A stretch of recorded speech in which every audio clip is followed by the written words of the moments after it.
নবীর আদর্শ থেকে শেখ মুজিবুর রহমানের আদর্শ দামি, তাহলে আমি আল্লাহর জাতের কসম খায়া স্বীকার করি, তোমার সামনে বলি, আমি মদিনারটা বাদ দিয়া শেখ মুজিব সাহেবেরটা নিব। কেউ যদি দাঁড়াইয়া বলো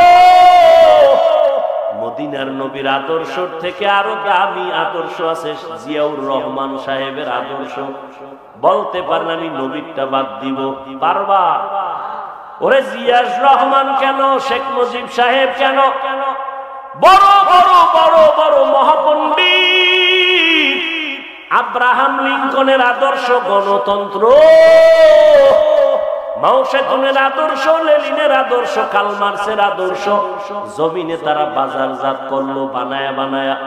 এক কথায় আওয়াজ, দুনিয়ার সব মানুষের বানানো আদর্শগুলো না পায়, একমাত্র মদিনার নবীর আদর্শই হলো